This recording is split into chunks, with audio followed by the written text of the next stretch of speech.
Estas exhortaciones del apóstol colocan a la vida de los creyentes delante de la situación nueva en la cual están, es decir, somos del Espíritu, vivimos por el Espíritu. Claro, también el apóstol Pablo, y lo hemos leído en ese texto de la carta a los Romanos, te dice, párate, tú me dices que eres del Espíritu, bueno, pues creerás en Cristo, serás de Cristo, te gloriarás en Él. Cuando hables de tu situación delante de Dios, lo tendrás en cuenta como fundamento, porque por tu conversación escucho que tus fundamentos son de otra clase. Me vienes con no sé qué mérito, no, con no sé qué circunstancia, y la persona y la obra de Cristo no está en tu horizonte. Por lo tanto, cuidado, porque el que no está en Cristo, el que no tiene a Cristo no es de Él. Así que no vayas a plantearte una situación ilusoria pensando que tienes lo que no tienes. Eso es lo que el apóstol avisa, y esa es una exhortación para todos. También hay que decirlo hoy, cuidado ahí, que crees, pero ¿cómo crees? ¿Qué es eso de creer? ¿Ese Cristo salva, no salva? Porque al final de cuentas, cuando te pones a plantear tu vida cristiana, es curioso que aparecen delante de ti cuestiones de sentimiento, de santificaciones, de obras, de victorias o de derrotas, pero al final que la persona y la obra de Cristo no está. Y eso es mal asunto, eso pinta mal. Porque, a ver, ¿de qué hablamos los creyentes? ¿Qué podemos decir sobre nuestra condición? Pues que Cristo es perfecto y ha hecho una obra perfecta. Y esa es mi obra. Eso es lo que yo tengo. Esto es fundamental. Y teniendo en cuenta eso, el apóstol dice, bueno, ahora los que somos de Cristo, pues vivimos aquí en la tierra y vivimos por el Espíritu, pero estamos caminando. Y en ese caminar, fíjate que a uno se le ha torcido el pie, otro lleva una llaga, y aquí hay que echarse una mano, aquí hay que apoyarse los unos a los otros. De eso se trata. Con lo cual, esos que somos del Espíritu, no estamos en las nubes, sino en la tierra, con las llagas propias de la tierra. Y eso es lo que el apóstol dice. Además lo contrasta. Cuando esto se hace y se vive desde la condición de creyentes, ahí el mérito no aparece. Porque si quisiera alguno plantearlo, el apóstol le dice, bueno, respecto a qué lo vas a plantear. Tú que piensas que tienes no sé qué, no sé cuánto, pruébate. Hazlo contigo mismo y luego vete delante de un espejo y di, pues mira qué bueno soy. Pero siempre en relación contigo, porque no hay manera de hacer comparaciones. Eso no vale. Eso se podía hacer con la ley antigua, eso se podía hacer con el criterio judaico de que por ser judío tenías una categoría, te podías contrastar como hace en el Evangelio aquel fariseo con aquel otro que estaba allí y que no podía levantar ni la cabeza, reclamando solo misericordia. En ese momento en el que las obras circunstanciales, externas, incluso los rituales, estaban, pues oye, la gente que vivía por eso se contrastaba con otros. Pues claro que sí. Y no decían, yo tengo a Dios, sino que hablaban de su ley, de su templo, se gloriaban en esas circunstancias y con eso salían luego a la calle diciendo nosotros somos un pueblo especial. Pero ahora cuidado con esas afirmaciones porque al final, si tú quieres tener todo lo que quieras, tenlo para ti mismo. Y luego hace el apóstol una observación que yo recuerdo, ya la hemos planteado cuando se habla de vivir por el Espíritu o por la carne, o ese modelo que tantas veces se usa en las iglesias, en las iglesias evangélicas. En la iglesia romana va por otra parte, pero muchas iglesias evangélicas te dirán, mira, vamos a ver, tú estás en la encrucijada, tú puedes seguir este camino o aquel otro, y te presentan esos caminos como si tú estuvieras fuera. Esto es muy común. Pero eso es falso. Nadie está afuera. Nadie existe en una especie de barco neutral que no está en ninguna parte y que luego llega a puerto y allí en el puerto ve un camino u otro y uno dice, oye, pues me parece mejor este, voy a seguirlo. O me parece mejor aquel. Sencillamente eso no es así. Nosotros no venimos de un espacio en el que no estemos en un sitio. Y ese sitio es el modo en el cual somos calificados.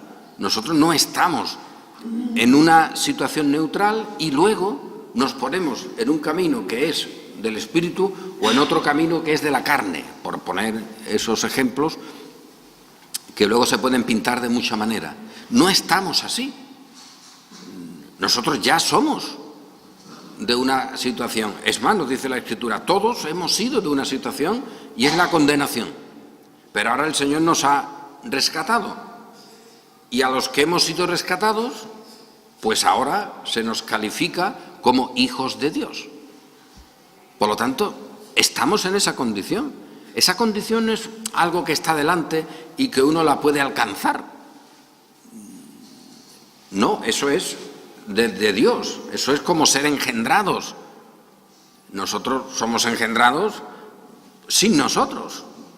Y luego recibimos la vida. Y estamos ahí luego físicamente. Pero ser engendrados no puede ser algo que uno decide desde fuera como si ya existiera y que luego se meta en un sitio o en otro. Eso no vale. Y sin embargo es muy común plantear la vida cristiana de esa manera. Porque se saca la conclusión que vale para otras muchas cosas, de que si se plantea ya la vida cristiana como que estás en Cristo y estás completo, eso te quitaría todo ánimo para trabajar, para funcionar. Es decir, la propia predicación no tendría esa herramienta psicológica tan importante de presionar para que se siga una conducta. Eso es muy común que se diga, o que por lo menos que se piense. Pero la Escritura no dice eso. ¿A cuál de nosotros, cuando estamos en la cruz de Cristo, alegrándonos en ella, en la salvación, se le ocurriría pensar y decir, bueno, pues como yo estoy en Cristo ya, yo no tengo ningún deber, yo no tengo ningún compromiso? Todo lo contrario, todo lo contrario. En esa condición es donde aparecen todos los compromisos y toda la condición de nosotros de decir, yo ya no soy mío, ya no somos nuestros, sino de aquel que murió y resucitó por mí. Y ahora lo que hago en la carne, lo que hago en la vida, lo que hago en mi existencia, lo hago en la fe del Hijo de Dios. Por lo tanto, ese criterio de que la conducta no será bien motivada si se explica el Evangelio como la Escritura lo hace, que tampoco estamos remodelando un Evangelio para que sea más de gracia y de soberanía de Dios de lo que realmente es. No estamos diciendo, mira, este Evangelio tiene estos grados de la gracia de Dios y de su voluntad. Y ahora nosotros, como somos, bueno, ¿cómo somos? Pues vamos a hacerlo más de gracia, más de la voluntad de Dios. Vamos a ponerle a Dios más cosas ahí para que tenga más gloria. Eso ya lo dijeron los jesuitas, a la mayor gloria de Dios, que no es lo que decía la Reforma, solo a Dios la gloria. El jesuitismo tiene ese modelo verbal de media verdad y lo que pone es para mayor gloria. Es decir, tú obras para poner más gloria. Y eso es una mentalidad típica del cristianismo que también está en las iglesias evangélicas. ¿Cuánto nos necesita Dios? Es que estoy emocionado porque ante esta sociedad, ¿qué haría Dios sin nosotros? Tenemos que hacer esto, tenemos que hacer lo otro. Porque entonces Dios, sin nosotros, ¿qué haría? Eso se puede decir o no. En alguna ocasión incluso uno puede hasta escuchar eso, más o menos. Eso es una tremenda aberración. Pero es lo que funciona. Y el caso es ese. Oye, si yo le digo a la gente que vive por el Espíritu. Es más, mi deber a la hora de enseñar la palabra sería decirle a los cristianos que están completos en Cristo, porque a ver qué otra cosa debo hacer. Pablo dice, hombre, yo estoy continuamente engendrándoos en Cristo. Esa es mi misión, que seáis de Él, que estéis en Él, porque otra cosa, a ver qué hago yo. Esa es mi misión, hacer comprender eso, entender eso, plantearlo. Pero alguno puede decirle a Pablo, oye Pablo, cuidado ahí, que como esta gente se enteren y crean que están en Cristo y que ya están salvos y que no tienen ya ni una mancha ni nada, A ver cómo tú le exhortas ahora a que sean fieles, que peleen la batalla de la fe o incluso que mueran por la fe. No lo podrás hacer. Y Pablo diría, pero ¿cómo que no? Pero si esto es del Espíritu. Si eso sale, tiene que ser obra del Espíritu. Por lo tanto, dile al Espíritu que Él no puede producir esas acciones en el entendimiento y en la voluntad de sus hijos. Dile tú a Él que como Él se presente y diga, estáis perfectos, el Espíritu no puede producir nada. Díselo a Él porque yo sé que todo lo contrario. El Espíritu es el que fructificará en los creyentes. Tú me estás planteando otra cuestión. Me estás diciendo que hagan obras. Pero ya el Espíritu te lo ha dicho claramente. Ese es el camino de la muerte. Pero nosotros hemos sido puestos en el camino de la vida y estamos en ese camino. Luego aquí el apóstol, en esta declaración de sembrar, pues hay gente que otra vez plantea la misma cuestión. Habría que pararse un poco incluso estéticamente y decir, mira, el que siembra para la carne o el que siembra para el espíritu. Vivir para la carne o vivir para el espíritu. Eso lo hemos leído también en la carta a los Romanos, en el capítulo 8 que antes leímos. Los que viven según la carne no pueden agradar a Dios, mas vosotros no vivís según la carne, sino según el Espíritu. Si es que el Espíritu de Dios mora en vosotros. El apóstol otra vez está diciendo, aquí no hay una opción, aquí hay una situación, pero eso de situaciones no gusta. Porque parece que de esa manera no tienes las herramientas de la técnica psicológica para provocar actitudes y para provocar acciones de esas actitudes. Pero el apóstol dice, mira, uno siembra para la carne, otro siembra para el espíritu, lo que uno siembra eso siega. ¿Y cómo te plantean esto muchas veces? Esto lo habremos escuchado, o al menos, yo qué sé, al menos intuido, pero eso es una realidad. En muchas iglesias te plantean la cuestión como si hubiera dos campos. Oye, que hay que ser también un poco brutos, como si hubiera dos campos. Un campo, una finca arada y preparada es la carne y otra es el espíritu. Y tú estás fuera. Eso es asombroso, A ver cómo te pones tú fuera de eso. ¿En qué terreno vives tú? ¿Tú quién eres? Y ahora resulta que tú vas allí con tus obras, por cierto, obras muy diversas, porque hay gente para todo. Y alguno te dice, bueno, si son de estas iglesias pentecostales que solo buscan sacar dinero, que eso ya lo han aprendido de la iglesia de Roma, engañando con sutilezas, te dirán, hombre, sembrar. Oh, ¿tú sabes qué es eso? Los euros, tú echas los euros en un sitio y te devuelve solo la maldad de la carne. Ahora tus euros los echas al espíritu, el aspecto material, y de ahí pues recibes una siembra luego gloriosísima, vamos. Y la gente echa sus dineros y da sus bienes, y por eso hay iglesias, paradójico, pero es así, de este tipo, pentecostales, de estas miserables ladronas, que sus pastores y su séquito, su curia, porque habría que hacer un poco comparación con la iglesia de Roma, son multimillonarios. Realmente, multimillonarios. Unos tíos que se lo han montado ¿Y dónde? Pues, bueno, en Estados Unidos hay unas cuantas. Todavía uno dice, hombre, allí es que, como te espabiles un poco, te puedes hacer millonario, incluso llegar a presidente. Allí puede ocurrir de todo. Pero no, las otras, es asombroso. Tú te encuentras con estas mega iglesias pentecostales del dinerillo, y el pastor fulanito y su mujer, la pastora, y su séquito, en fin, la curia. ¿Y dónde están? Pues muchas en países africanos. Curiosísimo, donde no hay ninguna riqueza. Y la poca que hay ya la tienen estos. Pero claro, hay muchísima superstición. Porque si te dicen, hombre, vamos a ver, vas delante de Dios a pedirle que le eche una mano a tu hijo para el trabajo, y a ver qué me traes. 10 euros. ¿Tú te crees que Dios te va a escuchar a ti con 10 euros? ¿Tienes más? 5 más tengo. ¿Solo eso? Bueno, te voy a traer el televisor.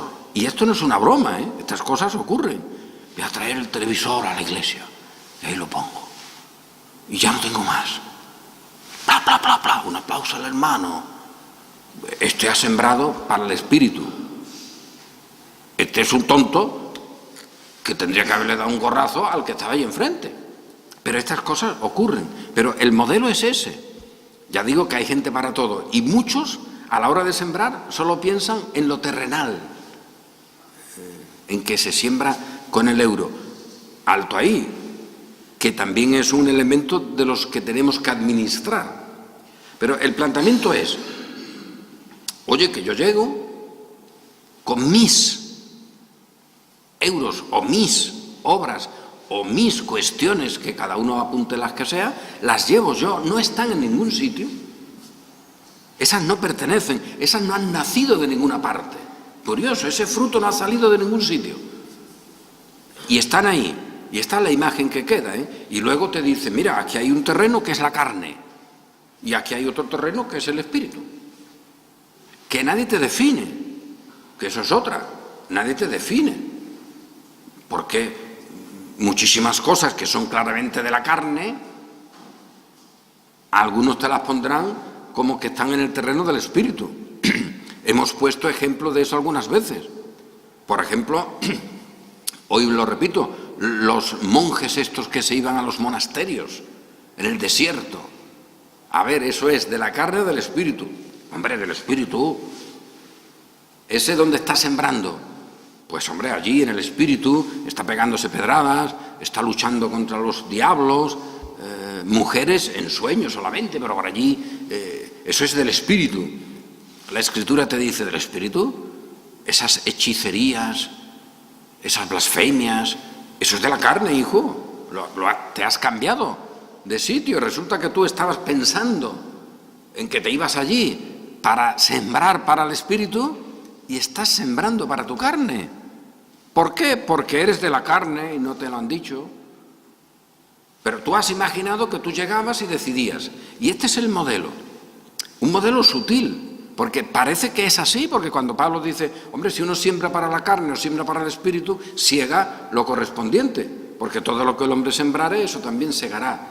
Y queda esa imagen que no se puede sostener con la Escritura porque es falsa, de que alguien está con sus asuntos, reitero, sus obras, lo que tenga, en algunos sitios sobre todo lo que tenga es si tiene dinero, o alguna propiedad, para luego entregarla a la Iglesia, o como ha hecho la Iglesia de Roma, para que, bueno, se ha hecho riquísima en todas partes donde ha ido, adquiriendo herencias por las buenas o por las malas, ¿no? Porque luego está el purgatorio ahí para que con esas herencias se siga pagando misas, unas verdaderas obras de robo miserable, ¿no? Que hoy día las cosillas que se ven en la actividad política son nada en comparación con lo que a lo largo de la historia se ha hecho en ese sentido. Pero el planteamiento es así, y en las iglesias evangélicas también ocurre. Y en iglesias que, digamos, estarían dentro de una órbita que podríamos llamar reformada. La clave es, mirad, hermanos, a ver, ¿siembras para acá o para acá? ¿Dónde estamos sembrando? Te dirían. Y eso, con buena intención, tú puedes empezar a decir, oye, pues a ver, ¿dónde estoy sembrando yo? A ver qué hago, a ver qué me dice este, porque yo quiero sembrar en el buen sitio. Tampoco me voy yo ahora a plantear sembrar ahí en la carne para recibir luego espinos. Vamos a ver. Y hay una buena intención y una falsa enseñanza. Y eso es terrible, porque produce siempre fricciones y daños. Pero ese es el planteamiento. Tú estás con las cosas tuyas y ahora te dicen que las puedes echar aquí o allá, y eso es mentira. Tú no estás fuera de la carne o del espíritu, sencillamente. Lo que te está diciendo el apóstol es que efectivamente, si estás en un sitio, estás sembrando ahí, eres de ahí, tú no tienes otra opción. Ese es el elemento. Y claro es, para el creyente se le avisa, y ya lo hemos repetido tantas veces, que somos de ese espíritu, pero que nos queda un tiempo en el cual con nosotros va también la carne, el cuerpo de muerte, etc. Y esa es la contradicción permanente en la vida del cristiano. Pero eso no te dice alguien que lo vayas a quitar o que eso desaparezca, que lo tengas en cuenta y que siendo de Cristo, pues hombre, no te dediques a echarle a lo que es anticristo tus energías. Baste ya el tiempo pasado para haber hecho lo que agrada al pecado, dice Pablo. Por lo tanto, eso es así. Y eso crea una tensión y una situación de conflicto enorme que, reitero otra vez, que no va desapareciendo cuando nos vamos muriendo. Que no es decir, bueno, eso yo lo tenía antes, pero ahora ya es que ya no tengo nada, oye, ya no tengo ni carne. Tú lo que no tienes es ni aliento, pero carne sigue teniendo. El concepto carne, según la Escritura, y pecado, ese sigue contigo, hijo. Y cuanto más vas viendo, más lejos te vas contemplando del Señor. Y cuanto más lejos de Él te ves, pues más reconoces su gracia. Y das gracia, porque Él, estando tan lejos, te ha hecho cercano. Pero no es un mecanismo mental en el cual uno vaya diciendo, bueno, yo ahora ya carne, pero si yo no tengo ya nada con qué pecar, ¿con qué voy a pecar yo? Si estoy hecho una piltrafa. Por lo tanto, ahora ya sí, ahora ya puedo yo ser santo. Hombre, que no va por ahí el asunto. Sin embargo, en la Iglesia de Roma, y luego las iglesias evangélicas lo han copiado, te ponen claramente ese, incluso ese cuadro, porque eso está pintado en algunos, no es que abunde mucho, pero ese cuadro de las, de las condiciones en las que te encuentras en el juicio. Y te ponen ahí una pesa, te ponen ahí una balanza, en la cual tú pones allí unas cosas o pones otras. Otra vez estamos en el mismo planteamiento. Están allí las balanzas y tú vas y tú pones allí tus obras, clac, y esas obras son malas, pero también has hecho buenas y pones las buenas y a ver qué hace eso. Y dependiendo de lo que eso haga, para una escalera o para otra, esas escaleras, ¿no?, del ángel que luego te llevan para un sitio o para otro. Oye, que no, que eso no es así, que no estamos caminando ahora a ver si al final llevamos una especie de saco con unas obras de la carne y con otras obras del espíritu, y vamos allí y decimos, pon esas en ese sitio que corresponden y pon esas en el otro. ¿Y nosotros quiénes somos? ¿Que llevamos eso? ¿Nosotros quiénes somos? ¿Gente extraña a la carne y al espíritu que luego compra un producto u otro? Eso es falso. Esa imagen hay que desterrarla totalmente, porque nosotros ya estamos, y además el apóstol, y lo leemos cada domingo continuamente de una manera o de otra, sois del Espíritu, si sois del Espíritu, por lo tanto vivid. Los que sois del Espíritu, vivís según el Espíritu, que te lo dice el apóstol claramente, y ya lo hemos leído. Mas vosotros no vivís según la carne, sino según el Espíritu. Y esto es lo que el apóstol nos está diciendo. A ver, vosotros no vivís según la carne, sino según el Espíritu. Pues fíjate, es que esto es así. Y a ver qué digo yo a eso. El creyente no vive según la carne. ¿Y eso qué tiene que ver ahora con una conducta determinada? ¿Eso qué tiene que ver con que al final en la balanza haya una cosa u otra? Es la obra de Dios la que está ahí. Y en esa obra de Cristo ya sabemos que Él se llevó no una parte para equilibrarla, Él se llevó toda nuestra muerte, toda nuestra carne con sus frutos, toda la condición de condenación. O sea que ahí no es que hubiera una balanza, no, ahí había un hoyo, ahí había un infierno, ahí había una sima, y ahí fue puesto Él por nosotros.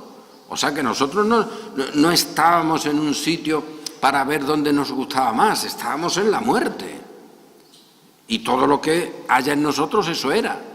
Y de ahí, de esa muerte, hecho por nosotros Cristo, muerte, pues Él nos ha rescatado. Y oye, que esto es el Evangelio, o no. Pero si decimos esto tiene unas consecuencias. ¿O no nos ha rescatado? Sí, nos ha rescatado. Pues hijo, pues nos ha rescatado. Entonces ya no estamos muertos. Bueno, pero cuidado ahí, que estamos un poquito rescatados. ¿Él se metió por nosotros en lo hondo de la condenación o un poquito? Porque la medida que Él puso es la que luego tenemos nosotros. Un poquito, arregló un poco la cosa o murió. Oye, murió, pues está muerto. ¿Y ahora ha resucitado? Sí, ha resucitado, pues está vivo. Y nosotros estábamos un poquillo, no muertos con Él, que eso se nos dice en la Escritura, y habrá que creer las Escrituras. Y ahora que estamos resucitados con Él, y ya estamos en nueva vida. Pero, que eso decirlo así, a ver ahora cómo trabajamos, a ver ahora cómo animamos a la gente. ¿Que tú no te animas con esto? ¿Que tú necesitas otra cosa para animarte? ¿Que el Espíritu no te anima? ¿Y tú necesitas otra cosa aparte del Espíritu? ¿Pero cómo vamos a dar gracias al Señor? ¿Cómo vamos a hacer el culto de alabanza? ¿Tú no haces un culto de alabanza al conocer esto y por vivir esto? ¿Tú necesitas otra cosa para la alabanza? Mal te veo. Porque si tú necesitas otra cosa aparte de la gloria de Cristo, ¿tú has visto la gloria de Cristo? ¿Cómo es que me dices que necesitas otra cosa? Pues la conclusión que se saca de muchos sermones, de muchas exhortaciones, es esta. Con la gloria de Cristo no vale. No es suficiente, hay que animar con otras cuestiones. Y ese animar vale pues para decir que estamos en el camino, que hay que poner en una balanza y en la otra, que hay que sembrar en un sitio o en otro. Falsificaciones. No hay un camino y otro y yo llego allí neutral y decido a ver cuál cojo. Eso es falso. Y el terreno igual. ¿Cómo que hay un terreno y otro, y un terreno se llama carne y otro terreno se llama espíritu? Que hay que ser brutos y ahora tú le pones al espíritu cosas ahí para que el terreno fructifique con lo que tú le has puesto. Pero vamos a ver, ¿tú qué le has puesto? ¿Tú qué has llevado al espíritu que no lo tuviera el espíritu? ¿Tú qué has ofrecido allí que no te lo hubiera dado el espíritu? ¿Es eso posible? Pues es posible para la mente de muchos que quieren argumentar con el afán final de producir una conducta valiosa para los cristianos. Al final, ¿qué se produce? Pues una falsificación del Evangelio. No se produce un fruto del Espíritu, no se produce un sembrar para el Espíritu. Todo eso, haciéndolo así, es demostración de que se está en la carne con las obras de la carne. Y el apóstol dice, de esa manera, no. Por lo tanto, con este planteamiento sencillo, donde ya no hay mediciones que traen consigo la vanagloria, donde si alguno quiere contar, pues que cuente, pero solo en su bolsillo, solo en él, Y al final, ¿qué tienes? Lo tuyo, pues muy bien, hijo, pero si eso ya lo sabíamos. Y vas a compararte, pues no te compares, porque es imposible. Aquí no hay comparaciones, cada uno tiene lo suyo. Y entre todos, pues nos sobrellevamos las cargas. Y esa es la realidad final.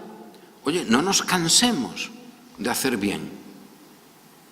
Frente a la pretensión de que con la gracia no hay frutos, lo que el apóstol dice es: perseveremos siempre. No se trata de que aquí no hay futuro si no hay mérito, que mucha gente lo piensa, que con la gracia no se llega a ningún sitio.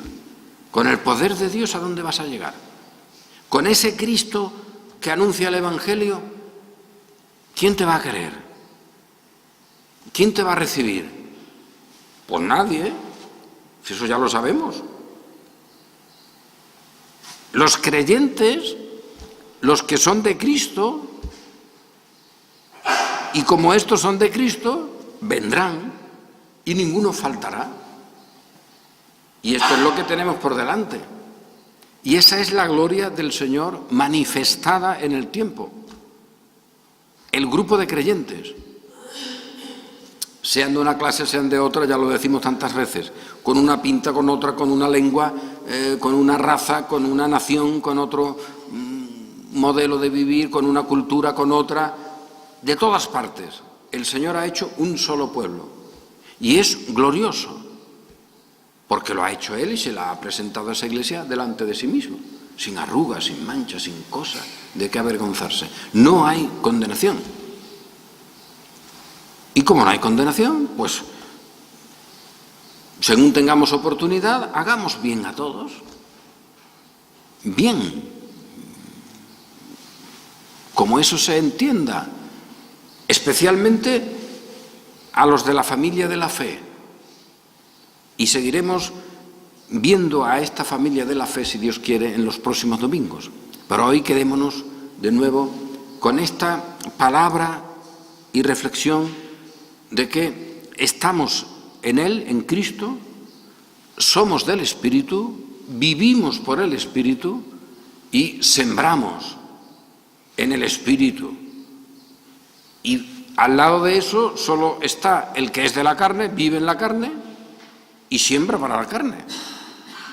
Y ahí hay unos frutos que se segarán y el Espíritu produce unos frutos que también segarán los que son del Espíritu. O sea que hay cosecha, que la cosecha no es nuestra, es del Espíritu. Hay cosecha, que segaremos, que no se trata de que el creyente, por la gracia de Dios, sin mérito, ya se ha quedado sin nada. Segaremos. Es más, la Escritura nos dice: segaremos sobreabundantemente. La comparación no puede ser ni siquiera tenida en cuenta. Lo que es de la carne, eso produce muerte. Y mira, ¿tú qué quieres? Las obras de la muerte, pues tenlas todas para ti. Y el Espíritu produce vida. Eso es lo nuestro, la vida, y la vida abundante. ¿Qué nos dice la Escritura? No porque hayamos puesto allí nosotros algo, sino porque nos ha puesto el Señor allí. Y ahora fructificamos, pues claro que sí, como los árboles que el Señor ha puesto como suyos, que darán su fruto a su tiempo, que se alegrarán en la ley de Dios. Pues claro que sí, pues eso es lo que hay. Y eso es lo que anunciamos. Y lo anunciamos de manera irrenunciable. Esto es así. Y seguirá habiendo creyentes que se gloríen en el Señor. Y seguirá habiendo culto. Y seguirá habiendo gozo. De millones, de 30, de 50, de 70, los que el Señor haya decidido.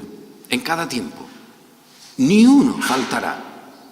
Y esa es nuestra alegría y nuestro gozo. No lo que llevamos en nuestro bolso, en nuestro petate, sino lo que el Señor ha puesto en nuestro nombre y la calificación que nos ha dado. Y esa calificación es de salvos en Cristo y que tenemos lo que Cristo tiene. Así que si alguien nos pregunta: ¿pero tú qué me traes? Pues mira, el Señor sabe, allí está mi nombre, pregúntale a Él. que Él hable por mí. Y esa es nuestra alegría y nuestra gran satisfacción también hoy.